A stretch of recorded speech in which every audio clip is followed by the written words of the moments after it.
Ikiza gutandukanya n'inshuti muri iyi minsi ni urukundo cyangwa n'ukuri.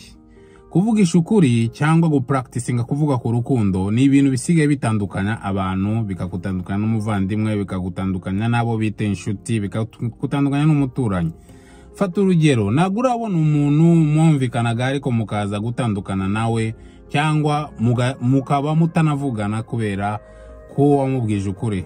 Ibyo bintu byangezeho cyane, ari abantu twabanaga hafi cyane abita abavuga butumwa benshi twaratandukanye kubera kuvuga ukuri.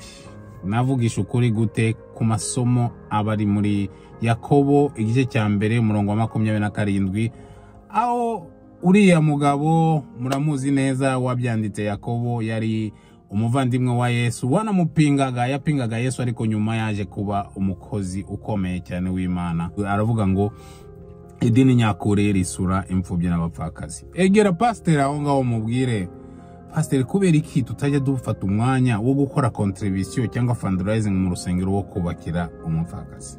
Kubera iki tutajya dukora fundraising mu rusengero wo kwishurira nibura abana 10 batagira b'imfubyi batafite aho baba?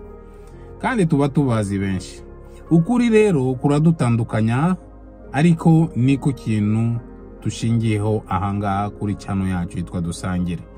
Tuba dushaka kuvuga ukuri, ariko ukuri cyane ku bintu byitwa ubugingo. Tekereza umuntu unywa itabi, uzamwegera umuntu unywa itabi umubwira uti uzareke kunywa itabi kuko itabi ririca, muzashwana, muzakorogana. Cyangwa umuntu unywa inzoga, umubwira uti inzoga ni ikintu kibi, uretse no kuba kikwicira umubiri, kirakwicira n'imibanire yawe yo mu rugo n'imibanire n'abantu.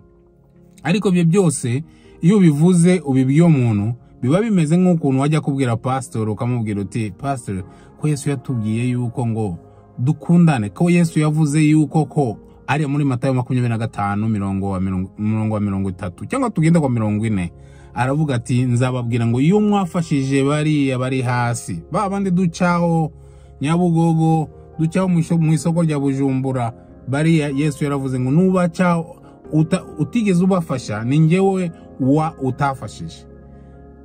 In other words, muenda magambo, nubafasha iyo ari kubafasha ni njyewe ari kubafasha. Pastor bazabigisha ibyo ngibyo?